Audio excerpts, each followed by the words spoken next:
Hi everyone, I'm Dion, and in this video, I'll be talking about my student life in HSS. So I'll be sharing with you some of the experiences I've had in the past 3 years and also how it was like for me as a student in TP. To start off, just a little bit about myself. I'm a graduate in the Diploma of Early Childhood Studies, which is now known as Early Childhood Development and Education. And I was the president of HSS SC. So throughout my poly years, I've always managed to keep myself busy and active in school. When I was in year 1, besides actively participating in school events, I was also working part-time. And in year 2 and 3, I was heavily involved in HSS SC. So as you can see, these are just a few of my highlights throughout my 3 years in poly. Every year was a different experience for me. I got to learn many different things, like how to manage my time well, how to work with different groups of people. Amidst all of this, I have made so many friends that just added so much color and life to my poly days. So now you might be wondering, how do I cope with my poly life when I have so many things going on? I learned that it's all about time management. It is very important to know what to prioritize throughout the semester. Because besides juggling with your academics and CCA, it's very important to have time to have fun as well.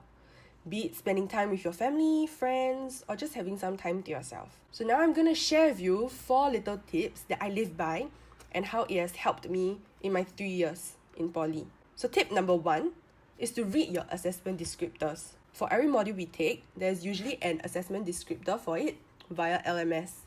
It is very, very important to go through it because it contains lots of information like how to go about your assignment, when are the due dates, marking rubrics, exam, test dates, tutorial schedules, and many more. Which brings me to tip number 2, identifying these important dates. So as you go through the assessment descriptor, you will notice that there are many different dates.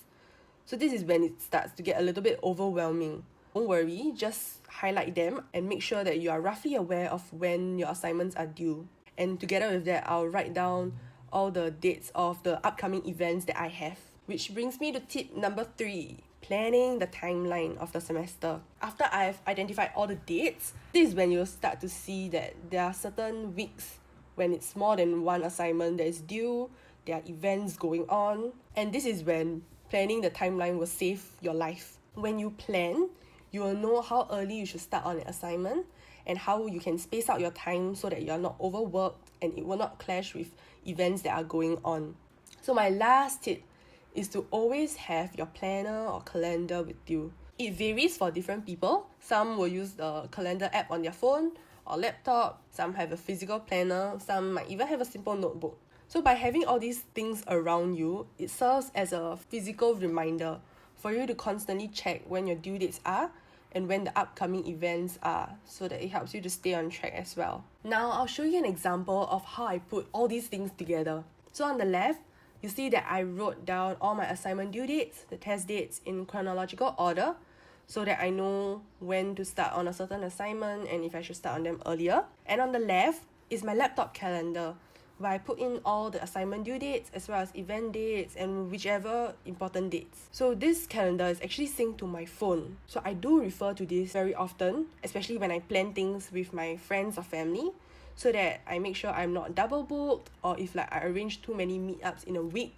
when I actually have a lot of assignments due. So by knowing when everything is happening, this actually helped me a lot because it made sure that I always had time to rest up and I had time to complete my assignment so that I will not pass the due date. Now moving on to the highlight of being an ECS student. SIP, Student Internship Program, and Major Project MP in year 3. So I think as an ECS student, intern was something that everyone looked forward to. It was a very exciting and enriching experience because we are finally able to try the different things that we have learned, like classroom management skills, preparing lesson plans, and etc.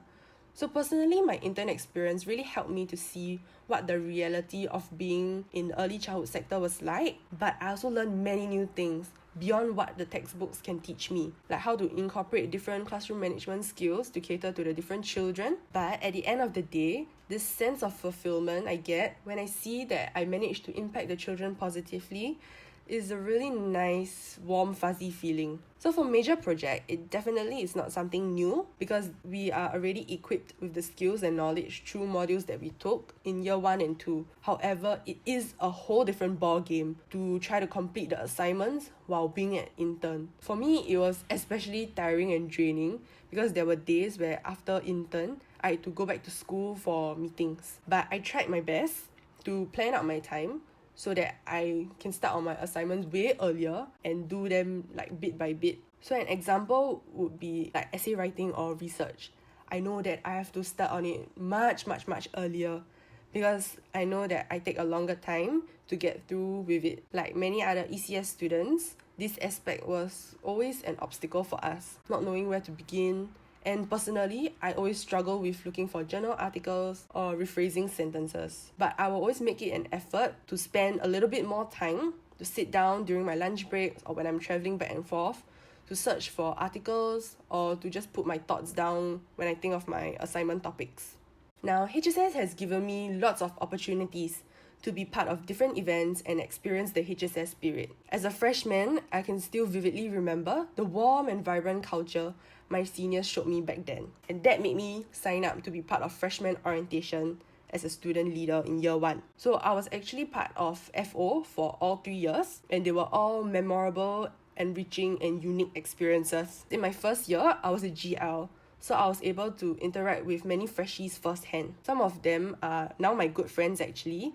So seeing that they are currently year 3s, it makes me feel so happy and sentimental. I'm glad that I was able to help them when they were year 1s and was someone that they could look for when they were in doubt. So in year 2, I was part of FO as a HSS SC main committee member, meaning that I was part of the planning committee and I was able to witness and experience the backstage work. So through this, I learned a lot from every one of my comm members, and through all these difficult times, I forged many valuable friendships and relationships I know that I want to keep forever. So in my final year, again, I was part of FO as a main comm member. However, this year was very unique and different experience because of COVID-19. We had to make a lot of changes and decisions to ensure the safety of our student helpers and the freshies. And even though FO did not happen, I still managed to learn a lot through this new planning process and how to work under immense stress from the pandemic.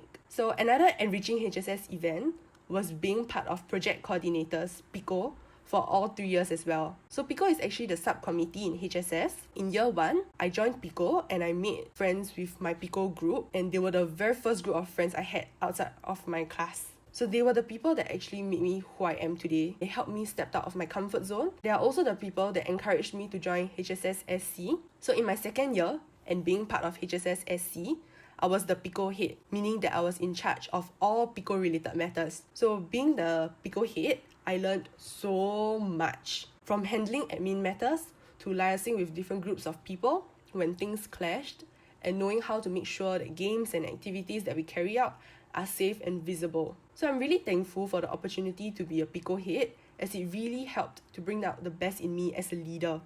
So both my experiences in FO and PICO and ultimately in HSS SC has really helped me to grow as an individual, and it brought out the best in me. Me back in year 1, I would have never thought that I would be the president of HSS SC, or I would have even joined any HSS activities. But stepping out of my comfort zone really helped me to learn so much more about myself. It really is all about experiencing the heart, spirit, soul of HSS that made my 3 years in TP so special. I'm immensely thankful for every individual that I crossed paths with, all my friends, all my teachers. They have made learning and going to school extremely fun.